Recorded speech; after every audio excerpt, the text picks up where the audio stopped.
मैं आपसे रिसेंटली जो लॉन्च होने वाला प्रोजेक्ट है BSM डेवलपर का जिसका नाम है न्यू मेट्रो सिटी गुजर खान, उसकी टर्म एंड कंडीशंस को आप लोगों से डिस्कस करूंगा बिकॉज उसकी फाइल्स जो हैं वो आ चुकी हैं और हर सोसाइटी, कोई भी सोसाइटी हो, उसके कोई भी फॉर्म हो, उनके बैक साइड पे आपको ये चीज़ें हैं मिलती हैं। आप लोगों का काम है उन चीज़ों को पढ़ना, ध्यान से पढ़ना, ताकि आने वाले वक्त में किसी भी किस्म की आप लोगों को हर्डल ना हो।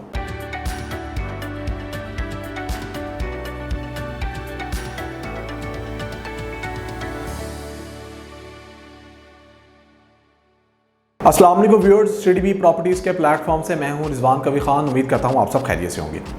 व्यूअर्स, जब भी हम किसी स्पेसिफिक प्रोजेक्ट के अंदर इन्वेस्टमेंट करते हैं तो इन्वेस्टमेंट करते टाइम हम लोगों को इस चीज़ का बहुत ज़्यादा ख्याल होता है कि हम जहां पर इन्वेस्टमेंट कर रहे हैं तो वो डेवलपर कैसे हैं, वहाँ पर आने वाले वक्त में डेवलपमेंट कैसे करके दी जाएगी, क्योंकि उनके प्रीवियस प्रोजेक्ट हमारे सामने हों, उनका कोई ऐसा डाटा हमारे सामने हो जिसको देखते हुए हम उधर इन्वेस्टमेंट को कंसीडर करें। उसके बरक्स अगर हम डेवलपर की बात करें तो डेवलपर की तरफ से भी कुछ टर्म एंड कंडीशंस जो हैं वो लागू की जाती हैं, जिनको फॉलो करना हमारा काम है और उनके बारे में जानना हमारा काम है। उसको निगलेक्ट हम करके, या आप ये कह लें कि रियल एस्टेट कंसल्टेंट्स की तरफ से भी आप लोगों को गाइड चूँकि नहीं किया जाता, तो आने वाले वक्त में जब हम कोई ना कोई ड्यूरिंग इंस्टॉलमेंट जब हम पे कर रहे होते हैं तो हमें ऐसी चीज़ों का सामना होता है जो कि हम उस टाइम पे कहते हैं और कंप्लेंट साइड पे जाते हैं कि हमें इसके बारे में नहीं बताया गया था। अगर हम बात करें कुछ टर्म एंड कंडीशंस की, तो उसके अंदर जैसे कि अगर हम इंस्टॉलमेंट पे कर रहे हैं और वो इंस्टॉलमेंट लेट हो जाती है तो तब हमें क्या सरचार्ज जो हैं वो लगेंगे। उसके अलावा हमारे कब पोजेशन, यूटिलिटी चार्जेस जो हैं वो हम पे लागू होते हैं। ये टर्म एंड कंडीशंस जो हैं कि डिफरेंट क्वेश्चंस पे बेस करती हैं। लाइक अगर मैं बात करूं कि अगर हम कोई भी चीज़ बाय करते हैं, किसी भी जगह पे इन्वेस्टमेंट करते हैं, तो उसका तरीकाकार क्या है, पेमेंट करने का तरीकाकार क्या है। उसके अलावा फर्दर जब हम इंस्टॉलमेंट्स बियर कर रहे होते हैं वो हम लेट करेंगे तो हमें क्या चार्जेस पे करना होंगे, टाइम क्या होगा जिसके इन बिटवीन हमें पेमेंट करनी चाहिए। आने वाले वक्त में पोजेशन चार्जेस की बात करें या डिफरेंट चार्जेस की बात करें, इस तरह की कितनी ही चीज़ें होती हैं जिनके क्वेश्चंस जो हैं वो मौजूद होते हैं और आपको उनका आंसर मिलना लाजमी है। बट कहने का मकसद ये है कि जैसे कि मैंने आपको पहले भी बताया कि ना आप लोग उस तरफ इंटरेस्ट लेते हैं कि उनके बारे में आप लोगों को पता होना चाहिए, ना ही आप लोगों को गाइड किया जाता है। इस चीज़ को देखते हुए आज मैं आपसे रिसेंटली जो लॉन्च होने वाला प्रोजेक्ट है BSM डेवलपर का जिसका नाम है न्यू मेट्रो सिटी गुजर खान, उसकी टर्म एंड कंडीशंस को आप लोगों से डिस्कस करूंगा बिकॉज उसकी फाइल्स जो हैं वो आ चुकी हैं और हर सोसाइटी, कोई भी सोसाइटी हो, उसके कोई भी फॉर्म हो, उनके बैक साइड पे आपको ये चीज़ें हैं मिलती हैं। आप लोगों का काम है उन चीज़ों को पढ़ना, ध्यान से पढ़ना, ताकि आने वाले वक्त में किसी भी किस्म की आप लोगों को हर्डल ना हो। टर्म्स एंड कंडीशंस की बात करें तो जो पहला नंबर है, all payments are to be made according to the category, size of plot as schedule of payments through bank draft pay order in favor of BSM developers। पहली term and condition की बात करेंगे तो ये तो बड़ा ही most important question होता है लोगों का कि जी हमने कोई भी फाइल जो है परचेज़ करनी है, जैसे कि इनके पेमेंट प्लान में 5 मरला, 7 मरला, 10 मरला और 1 नाली कटिंग के प्लॉट्स दिए गए हैं, तो हमने जो पेमेंट करनी है उसका तरीक़ाकार क्या है। तो ये मैंने आपको बता चलूँ कि पहली टर्म एंड कंडीशन के मुताबिक आप लोगों ने जो पे ऑर्डर बनवाना है या डिमांड ड्राफ्ट बनवाना है, जो अमाउंट डाउन पेमेंट बनती है किसी भी कैटेगरी के प्लॉट की, वो BSM डेवलपर्स के नाम का बनवाना है। टर्म एंड कंडीशंस में दूसरे पॉइंट पे आए तो one booking form can be used for seeking allotment of one plot only. जैसा कि आपको अंदाजा हो गया होगा कि एक बुकिंग फॉर्म जो है वो जस्ट एक कैटेगरी के प्लॉट के लिए ही इस्तेमाल होगा। लाइक अगर आप 5 मरला का कोई भी प्लॉट बुक करवाना चाह रहे हैं तो उसके अंदर सिर्फ आप एक प्लॉट जो कि 5 मरला का है सिर्फ वही अवेल कर सकते हैं। तीसरे पॉइंट पे आऊँ मैं तो तीसरा पॉइंट है इसमें, processing fee and form fee is non refundable and not the part of the total plot price. यहाँ पर मैं आपको बता चलूँ कि बहुत से लोगों के जहन में ये क्वेश्चन होता है कि फॉर एग्जाम्पल मैं कोई ना कोई चीज़ जो है वो लेने जा रहा हूँ तो उसके अंदर उनकी जो फ़ी है जिसे प्रोसेसिंग फीस कहते हैं वो रिफंडेबल होगी, तो ये कोई भी कैटेगरी का प्लॉट हो वो नॉट रिफंडेबल होगी, वो आपको जो है रिफंड नहीं होगी और प्लॉट की प्राइस से हट के होगी। टर्म एंड कंडीशन के अगर मैं चौथे पॉइंट पे आऊँ, the current payment plan only includes the cost of land. Development charges will also be charge in addition to the cost of land and will be payable as per the payment schedule which will be issued by BSM developers letter. अगर मैं इनके term and condition को जैसे मैंने आपको सामने पढ़ा है तो मैं बता चलूँ कि ये अभी जो आप लोग कोई भी चीज़ न्यू मेट्रो सिटी गुजर खान के अंदर परचेज कर रहे हैं, ये कॉस्ट ऑफ लैंड है। इनका जो प्रीवियस प्रोजेक्ट है उस प्रीवियस प्रोजेक्ट के अंदर 80% का जो प्रोजेक्ट है वो उसके अंदर डेवलपमेंट चार्जेस इंक्लूड थे, बट इसके अंदर डेवलपमेंट चार्जेस इंक्लूड नहीं है। डेवलपमेंट चार्जेस बाद में एज पर डेवलपर जब भी वो इस चीज़ की अनाउंसमेंट करेंगे तो आप लोगों को पे करने होंगे। इसी तरह अगर हम 5वीं टर्म एंड कंडीशंस को देखें, a plot once allotted or transferred cannot be surrendered or applied for cancellation by the applicant and all amounts paid on account thereof shall be non refundable. कि अगर एक plot जो है वो allocate कर दिया जाता है, ट्रांसफर कर दिया जाता है और उसके बाद आप लोग इस चीज़ की ख्वाहिश रखें कि आपका वो जो प्लॉट है वो कैंसिल कर दिया जाए और जितनी भी अमाउंट है वो आपको रिफंड कर दी जाए, तो वो आपको रिफंड नहीं की जाएगी, वो नॉन रिफंडेबल होगी। छठी टर्म एंड कंडीशन की अगर हम बात करें, ये थोड़ी सी लेंथी है तो इसको मैं 2 हिस्सों में डिवाइड करूंगा। The instalment shall be paid till 10th of every month. In case of non-payment of any current dues or installments will only be accepted with surcharge 1.5% per month, which will be taken as 0.05% daily on total outstanding amount. छठी अगर मैं अपनी बात करूं, जिस तरह के मैंने आपको बताया कि मैंने इसको 2 हिस्सों में डिवाइड किया है, तो पहला हिस्सा मैं आपको इसका समझाता हूं कि आपको जो इंस्टॉलमेंट है वो हर महीने की 10 तारीख तक पे करनी है। अगर आप हर महीने की 10 तारीख को पे नहीं करते हैं, लेट होती है, तो उस पर सरचार्ज रखा गया है जो कि 1.5% पर मंथ है। अगर आप डेली बेसिस पे इसको देखेंगे तो जितनी भी आपकी आउटस्टैंडिंग अमाउंट रहेगी वो 0.05% के हिसाब से डेली बेसिस पे आपकी आउटस्टैंडिंग अमाउंट पे चार्ज होगा। छठी टर्म एंड कंडीशन का जो दूसरा हिस्सा है कि अगर कोई भी बंदा 2 कंसेक्टिव इंस्टॉलमेंट जो है वो पे नहीं करता तो उसका जो प्लॉट है वो कैंसिल कर दिया जाएगा और कैंसिलेशन के बाद उसकी जो अमाउंट है, जो भी उसने पे की हुई होगी, उसका 25% जो है वो डिडक्ट कर लिया जाएगा और उसकी जो अमाउंट है उसको जो मिलनी है वो विदिन 2 ईयर्स उसको मिलेगी, यानी कि 2 साल के अंदर उसको मिलेगी और उसके अंदर किसी भी किस्म का उसको इंटरेस्ट वगैरह पे नहीं किया जाएगा। और बाकी अगर हम बात करें फ़ी की, प्रोसेसिंग फ़ी की, तो वो तो ऑलरेडी नॉन रिफंडेबल है। 7वीं अगर टर्म एंड कंडीशन की बात करूँ, for each preferable location, corner, park facing and boulevard facing plot, applicant will pay 10% premium for each preference. However, the preferences shall be confirmed after the balloting and will be payable right after the preference confirmation through balloting. 7वीं term and condition की अगर मैं बात करूं, जैसे मैंने आप लोगों को बताया कि ये बात हो रही है इसके अंदर किसी भी लोकेशन की, कॉर्नर की बात करें, फिशिंग पार्क की बात करें, ब्लोवर्ड की बात करें, तो आपको 10% एक्स्ट्रा जो है वो चार्ज होंगे और ये जो है ये आफ्टर बेल्टिंग आप लोगों को चार्ज होंगे, बिकॉज बेल्टिंग के बाद ये कंफर्म होता है कि आपका जो प्लॉट है वो किधर फॉल कर रहा है, वो कि कॉर्नर का प्लॉट निकला है, फेसिंग पार्क निकला है, फेसिंग मेन ब्लोवर्ड निकला है, उसके मुताबिक आपको फिर चार्जेस जो है वो 10% के हिसाब से पे करना होंगे। 8वीं टर्म एंड कंडीशन की बात करें, the ownership of the plot shall be transferred to the buyer after receiving the full payment of plot price, possession charges and or any other charges imposed by BSM developers due from the buyer. Until all such payments have been made to satisfaction of BSM developers shall have the first lien and charge on this said plot. Ownership of the plot shall remain with the BSM developers till the execution and completion of the sale deed in favor of the buyer. 8वें अगर मैं अपने point की बात करूं जो कि term and condition का है कि उसके अंदर साफ कहा गया है कि जब तक बायर की तरफ से BSM developers को प्लॉट के पूरी प्राइस, पोजेशन चार्जेस या वो चार्जेस जो कि BSM डेवलपर्स की तरफ से बायर पे लागू थे वो जमा नहीं करवाए गए, तो प्लॉट को तब तक ट्रांसफ़र नहीं किया जाएगा और ऑनरशिप जो है वो BSM के पास रहेगी। किसी भी चीज़ को तब तक बायर को ट्रांसफ़र नहीं किया जाएगा जब तक वो जो सेल डीड है वो प्रॉपर एग्जीक्यूट नहीं हो जाती, यानी कि आप बात करें BSM डेवलपर्स की, पेमेंट जो है वो BSM डेवलपर को नहीं मिल जाती और वो अपनी बुक में नहीं चेक कर लेते कि बायर के ऊपर आपको चार्जेस पेंडिंग नहीं है, तब तक उसकी ऑनरशिप जो है वो BSM के पास रहेगी। 9वें पॉइंट की अगर मैं बात करूं तो no applicant shall be entitled to claim or receive any interest markup against the amount paid by him to BSM developers. 9वीं अगर हम टर्म एंड कंडीशन को देखेंगे तो जो भी पेमेंट एप्लीकेंट की तरफ से BSM डेवलपर्स को की जा रही है उसके ऊपर एप्लीकेंट जो है वो किसी भी किस्म का कोई मजाज नहीं रखता इंटरेस्ट या मार्कअप के क्लेम करने का। 10वीं अगर हम टर्म एंड कंडीशन की बात करें, plot allotted to an applicant shall not be used by the allottee for any purpose other than the applied or meant for. 10वीं अगर आप टर्म एंड कंडीशन को देखेंगे तो उसके अंदर साफ लिखा हुआ है कि जो भी प्लॉट आपको अलॉट किया गया है सोसाइटी की तरफ से,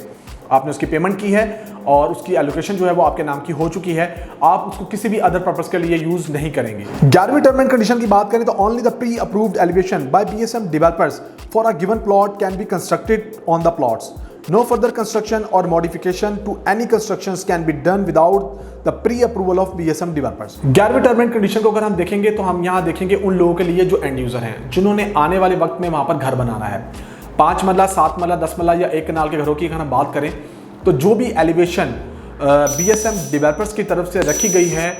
वो आप उसकी जो है वायलेशन नहीं कर सकते। और सोसाइटी की अप्रूवल के बगैर आप अपनी मर्जी से कोई भी मॉडिफिकेशन या एलिवेशन को कंस्ट्रक्ट नहीं कर सकते। सो दैट्स वाई इस चीज़ को भी आप लोगों ने आने वाले वक्त में बड़ा खास ख्याल रखना है। 12वीं टर्म एंड कंडीशन की बात करें, the size and allocation of the property is tentative and subject to the adjustment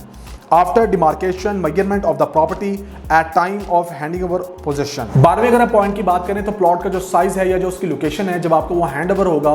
possession के टाइम, तो वो आफ्टर मेजरमेंट डिमार्केशन के बाद आपको हैंड ओवर किया जाएगा। 13 टर्म एंड कंडीशन की अगर हम बात करें, in case of extra area with any property proportionate extra amount will be charged in addition to the total amount. Likewise, in case of lesser area, proportionate amount will be adjusted accordingly. 13 term and condition को आप observe करेंगे तो उसके अंदर भी साफ ये बात मेंशन की गई है कि जब भी आप कोई प्लॉट परचेज करेंगे और उसके अंदर आपको एक्सेस लैंड मिल जाती है, तो एज़ पर रूल आपने चूँकि जैसे कि 5 मिनट का कोई प्लॉट अगर बाय किया है और वो 5.5 का निकला है, तो आप एक्स्ट्रा लैंड के पैसे पे करेंगे। और अगर उस टाइम पे आपकी अगर लैंड जो है वो कम निकलाती है, तो वो भी उसी तरह इंप्लीमेंटेशन होगा कि अकॉर्डिंगली आपको उसी के मुताबिक एडजस्ट किया जाएगा जो भी आपकी पेमेंट होगी। 14th अगर हम टर्म एंड कंडीशन की बात करें, per marla size of plot would be taken as 25 square yards, that is 5 marla 125 square yards. 14 point की अगर हम बात करें तो पर मल्ला जो है 25 स्क्वायर यार्ड्स रखा गया है। अगर एक 5 मल्ला का प्लॉट है तो वो 125 स्क्वायर यार्ड्स का बनता है। इसी तरह यही इंप्लीमेंटेशन पर मरला के हिसाब से आपको 7 मरला, 10 मरला और 1 कनाल में मिलेगी। 15th अगर हम अपनी टर्म एंड कंडीशन की बात करें,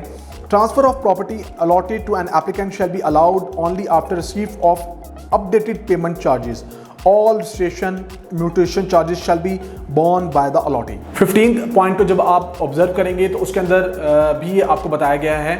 कि जब ट्रांसफ़र का टाइम आएगा, किसी भी अलॉटी को अलॉट किया जाएगा प्लॉट, तो आपके पास तमाम उसकी स्लिप्स होना लाजमी हैं, तमाम चीज़ें होना लाजमी हैं जो आपने सोसाइटी को पे की हैं। अगर आपकी कोई भी स्लिप मिस होती है या आप समझते हैं कि वो डॉक्यूमेंट्स आपके पास मौजूद नहीं हैं या आपने घुमा दिए हैं, तो उस टाइम पे, जिस टाइम पे आप ये सोच रहे होंगे कि हमें प्लॉट जो है हमारे नाम पे अलॉट कर दिया जाएगा, ट्रांसफ़र कर दिया जाएगा, तो उस चीज़ को उस टाइम नहीं किया जाएगा। 16th की अगर हम बात करें, in case of transfer of plot, first allotee will be bound to clear all committed dues till that time with BSM developers before the transfer। 16 अगर पॉइंट की मैं बात करूं तो आज के टाइम की अगर मैं बात करूं तो आज जो भी बंदा किसी भी प्लॉट के अंदर इन्वेस्टमेंट कर रहा है, तो जब तक वो तमाम चार्जेस उसके क्लियर नहीं करेगा और क्लियर करने के बाद सोसाइटी से क्लियरेंस नहीं मिलेगी, तो वो अपने प्लॉट को क्लियर किए बगैर आगे उसको सोल्ड नहीं कर सकता, किसी और को ट्रांसफ़र नहीं कर सकता। 17th अगर हम अपने टर्म एंड कंडीशन की बात करें, all registration mutation charges shall be borne by the allottee along with any other government taxes and duties levied on। जितने भी चार्जेस की बात करेंगे जो सोसाइटी को आप लोगों ने पे करने हैं, आप लोगों पे लागू है कि आप वो पे करेंगे इंक्लूडिंग गवर्नमेंट टैक्सेस। क्योंकि इस चीज़ को अक्सर देखा गया है कि जब भी ट्रांसफर्स का टाइम आता है या कोई भी वक्त आता है, तो उस टाइम पे जब पेमेंट करने की बारी आती है और जब वो चीज़ सामने आती है तो वो कहते हैं कि इन चार्जेस का तो हमें बताया नहीं गया था। तो इसलिए तमाम वो चार्जेस जो सोसाइटी की तरफ से लागू होंगे या वो गवर्नमेंट के टैक्सेस, वो आप लोगों को पे करना होंगे। 18th पॉइंट की अगर मैं बात करूं, BSM developers reserves the right to allot, sell a property cancelled from the name of any allotee due to non-payment of dues or any reason whatsoever to any other applicant or person, and the ex-allotee shall have no right of claim against such property। The decision of the management of BSM developers shall be final in this regard। 18 point के अंदर ये साफ बात developer की तरफ से कही गई है कि कोई भी प्लॉट जो कि नॉन पेमेंट की वजह से अगर कैंसिल कर दिया गया है, तो BSM डेवलपर्स इस बात का मजाज है, इस बात का राइट रखता है कि वो उस प्लॉट को आगे सेल कर दें। और जो अलॉटी है, जिसका जो प्लॉट कैंसिल किया गया है, वो किसी भी किस्म का कोई राइट नहीं रखता उसको क्लेम करने के लिए, क्योंकि उसने वो कोई भी जो प्लॉट लिया था उसकी पेमेंट नहीं की। सो दैट्स वाई इसी वजह से उसका प्लॉट जो है वो कैंसिल किया गया था। 19th अगर हम टर्म एंड कंडीशन की बात करेंगे, in case the government amends the master plan then the project will be modified accordingly. बिल्कुल जी, 19th अगर आप टर्म एंड कंडीशन को देखेंगे तो गवर्नमेंट इस चीज़ को देखती है कि अगर वो कल को मॉडिफाई करना चाहे प्रोजेक्ट के अंदर, तो वो बिल्कुल इस चीज़ का ख्याल रखती है, वो कर सकती है। 20th टर्म एंड कंडीशन की अगर मैं बात करूँ, in addition to the dues specified above, any dues payable under applicable laws, the allotee will be liable to pay escalation and or other charges at the rates specified by BSM developers from time to accommodate escalations in the cost of raw materials, products required and provision upgradation of other services. 20th अगर आप term and condition को देखेंगे तो जितने भी charges मैंने आपको ऊपर बताए हैं उसके अलावा ये वाले चार्जेस जो कि डेवलपर की तरफ से जब भी आप लोगों पे लागू होंगे तो आप लोगों ने पे करने होंगे। बिकॉज अगर हम बात करें कॉस्ट ऑफ रॉ मटेरियल की, प्रोडक्ट की या अपग्रेडेशन ऑफ अदर सर्विसेज की, तो ये वो चार्जेस होंगे जो जब भी डेवलपर की तरफ से आप लोगों पे एप्लीकेबल होंगे तो आप लोगों ने पे करने होंगे। 21st टर्म एंड कंडीशन को जब हम ऑब्जर्व करेंगे, development charges include the charges of internal construction but does not include the cost charges of supply of electricity, public amenities and maintenance, utility charges and service charges. All these charges including the possession charges will be obtained after the development charges. 21st आप term and condition को जब देखेंगे तो उसके अंदर आपको क्या नजर आएगा कि आपके जो डेवलपमेंट चार्जेस हैं उनके अंदर जो भी चार्जेस मैंने आपको बताए हैं वो शामिल नहीं होंगे। यानी कि डेवलपमेंट चार्जेस पे करने के बाद आप लोगों को भी मालूम है कि अगर आप डिफरेंट एमिनिटीज़ की बात करें, इलेक्ट्रिसिटी की बात करें या कोई भी ऐसे चार्जेस जो आप लोगों के लागू होते हैं अदर देन डेवलपमेंट चार्जेस, वो आप लोगों ने पे करने हैं। और वो आपके डेवलपमेंट चार्जेस के अंदर जो लोग समझते हैं कि हमने अगर डेवलपमेंट चार्जेस पे कर दिए हैं तो वो उसमें शामिल हैं, वो उसमें शामिल नहीं होंगे, वो आपको पे करना होंगे। 22nd टर्म एंड कंडीशन को जब हम देखें, possession of plot shall be handed over to the buyer after receiving full and final payment of cost of land,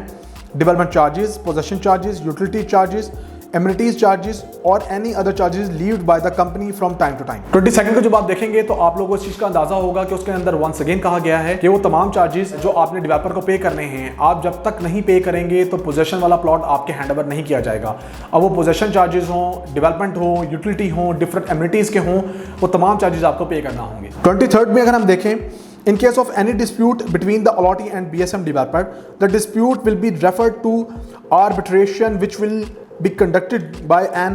authorized officer of BSM developer whose decision shall be final and binding on the parties to dispute। 23rd की अगर मैं बात करूं तो उसके अंदर आप देखेंगे कि अगर एप्लीकेंट या BSM के दरमियान कोई भी डिस्प्यूट होता है और वो जो डिस्प्यूट है बड़ी सिवियर नेचर का होता है तो उसको जो है वो रेफर किया जाएगा BSM के किसी ऑथोराइज के पास, जो कि उसको देखेगा, उसकी फाइंडिंग्स को देखेगा, उसके बारे में थोड़ी जांच पड़ताल करेगा और फिर वो फैसला दोनों पार्टीज में से जिसके हक में जाता हुआ उसके हक में देगा। 24 टर्म एंड कंडीशन को अगर हम देखें, the honourable courts at Lahore shall have the exclusive jurisdiction. 24 के अंदर टर्म एंड कंडीशन में आप देखें तो आप लोगों को अंदाज़ा होगा कि हमारे पास यहाँ पर कोर्ट्स भी मौजूद हैं। काफ़ी ऐसे मामला होते हैं, चाहे वो सोसाइटी की तरफ की बात करें या क्लाइंट की बात करें, तो बड़ी ऐसे नेचर के होते हैं जो कि जाके कोर्ट्स के अंदर रिजॉल्व होते हैं। तो वो ऑलरेडी हमारे पास एक ऐसा चैनल मौजूद है हमारे मुल्क के अंदर जहाँ पर कुछ चीज़ों को वहाँ जाके रिजॉल्व किया जाता है। तो ये हर सोसाइटी जो है उसके पास ये चैनल मौजूद होता है कि वो वहाँ जाके उसको रिजॉल्व करवाए। 25th और लास्ट जो इनकी टर्म एंड कंडीशन है, every applicant will abide by these term and conditions in addition to the bylaws, rules and regulations governing allotment, possession, ownership, construction and transfer of plots enforced from time to time by BSM developers and by any other development authority in accordance with applicable laws। 25th को जब हम देखते हैं तो उसके अंदर हमें ये चीज़ नज़र आती है कि कोई भी रूल एंड रेगुलेशन हो जो कि सोसाइटी की तरफ से लागू किया गया है, जो कि आपकी गवर्निंग बॉडी है, उसको देखते हुए जो जो इम्प्लीमेंटेशन की गई है, जो सोसाइटीज़ के अंदर होती हैं, पोजेशन की बात करें, चार्जेस की बात करें, डेवलपमेंट की बात करें, उन तमाम रूल्स एंड रेगुलेशंस को एप्लीकेंट ने फॉलो करना है। और जैसे कि मैंने आपको बताया कि हर सोसाइटी के अंदर ये टर्म एंड कंडीशंस मौजूद होती हैं जिनको जो है वो फॉलो किया जाता है। मैं उम्मीद करता हूं कि आज की जो ये मेरी वीडियो है जो मैंने न्यू मेट्रो सिटी गुजर खान के टर्म एंड कंडीशंस के हवाले से बनाई है और कोशिश की है आप लोगों को ब्रीफ करने की, आप लोगों को पसंद आएगी। फर्दर आपके पास कोई भी ऐसे क्वेश्चंस मौजूद हैं जो कि आप समझते हैं कि आपको करने चाहिए तो आप हमसे रब्ता कर सकते हैं। हमारे जितने भी रियल एस्टेट कंसल्टेंट हैं वो आप लोगों को गाइड करेंगे। फर्दर आपकी कोई क्यूरी है या आप कोई बुकिंग करवाना चाह रहे हैं इस सोसाइटी के अंदर तो आप स्क्रीन पर दिए गए मेरे नंबर पर मुझसे कांटेक्ट कर सकते हैं। मेरा नंबर है +92 333 111 5800। आपका जो है हर सवाल का 24/7 प्रॉम्प्ट जो है वो रिस्पॉन्स दिया जाएगा। अपना बहुत सारा ख्याल रखिएगा, दुआ में याद रखिएगा। अल्लाह हाफिज़।